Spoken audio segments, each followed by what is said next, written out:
Warning, this video may offend you. It may rustle your jimmies, trigger you in a way that you've never been triggered before. Today we're using the app known as Canon, the anonymous posting app. It has hundreds of different groups you can join that are all promoted around discussion, but most of all, anonymous posting. In other words, if you have a mom and dad that keep pressuring that Jesus loves you and you just can't have any place to vent out your frustration on why exactly you should love Jesus, this may be the app for you. This group here is definitely one of my favorites, known as the debate section. After a number of people receiving large amounts of hate for making 9/11 jokes yesterday, how do you stand on these jokes being made on the actual Memorial Day? Well, if you've been a follower of my channel for any amount of time, you would know that I think that comedy is completely subjective and you can joke about anything that you want. And in regards to 9/11, on 9/11 I tweeted out this: what is Al-Qaeda's favorite football team? The New York Jets. And yeah, some people got very upset and offended by that. But one of my biggest arguments for the use of comedy, dark humor in general, is the fact that it is actually used as a coping mechanism for people to cope with tragic things in their life. And because of that, when it comes to joking about 9/11, joking about your own sexual abuse, I think it's perfectly okay and 100% acceptable. What matters most, though, is the time, the place, and the execution of your joke on when to use it appropriately. Which is better, sex or masturbation? Why not both at the exact same time? Because you can actually have sex and actually masturbate at the same time. And if you've ever had the chance to do that, I would highly recommend it. It is a very stimulating, satisfying experience. Evolution is not a science, it is a religion. Oh. You have to have faith in what cannot be observed or repeatedly tested.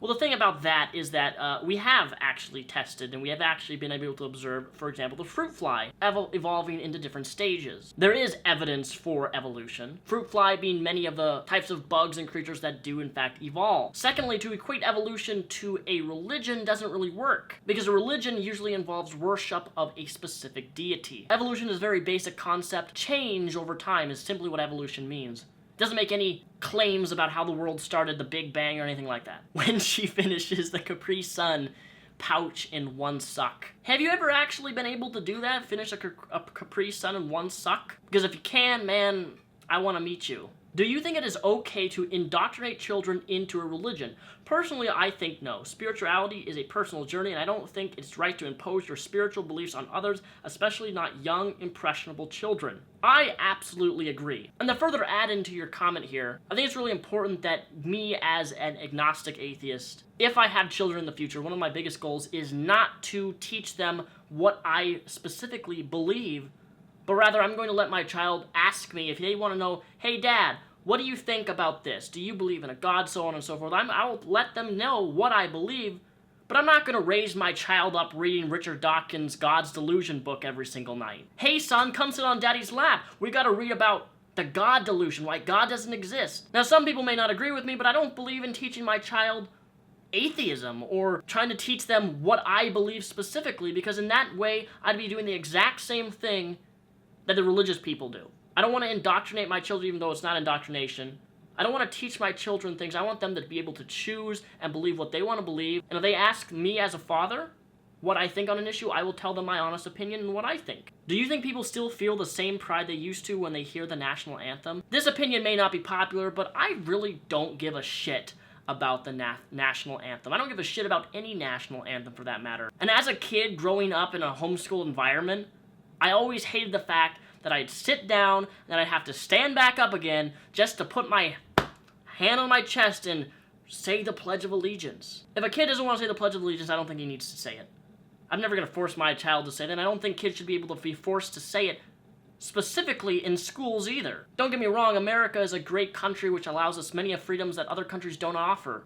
But that's the point. We have freedoms, and therefore I exercise my freedom not to fucking give a living shit about the national anthem and forcing other people to do it. I'm not going to think less of you or that you're less of American because you refuse to put your hand over your chest and say a few stupid words like "in God we trust." Not that there's anything wrong with saying that, I just don't find it something that I care about enough to actually want to say. Chicks with long armpit hair. Gross, natural, or sexy? Sexy for me.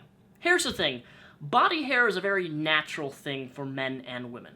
To be grossed out by a woman's hairs on her legs, I find is really stupid. I've dated a girl with hairy legs, someone who didn't shave that much, and I really never thought of it as a big deal. I wasn't really attracted to it, but I wasn't also grossed out by the fact that she had hair on her legs. And when it comes to pussy, I also don't see a necessity in order to shave unless it's so bushy down there that I can't fucking see anything. Like, if you're running a 20 by 20 jungle gym down there and it's enough to floss my goddamn teeth, and I can't see where I'm putting certain things, then by all means, you could probably at least trim a little bit. I also don't see anything wrong with women growing out their armpit hair. The only problem I have is when they dye it fucking bright green or blue and like, hey, look at me!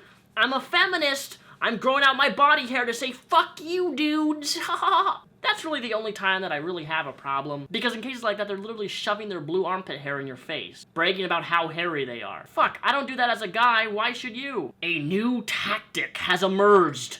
When you get labeled for having white male privilege, tell them you identify as a black man from the 1700s and ask where the privilege is. This is actually a fantastic post, and I recommend this. If you know someone in your school, feminist, whoever, I encourage you to try this. Tell them that you identify as a black man from the 1700s. After all, what you identify as significantly more important than the actual biology and physicality of yourself. Where should Rep go for his 25th birthday? And the bottom comment is, in my butt. Well, lucky for you, I am a fan of anal. But anyways, ladies and gentlemen, hope you enjoyed this video. If you did like this video, please give, please give it a like. Please smash, the cringy YouTube, please smash that like button. And also link down below in the description is the download link to the Canid anonymous posting app. I have my own specified group known as Mr. Repzion. Just give Mr. Repzion a search and you can find my group and you can join it. I do check the group every single day. Thank you for watching this video, and please check out all my links down below. Check out the app and get posting.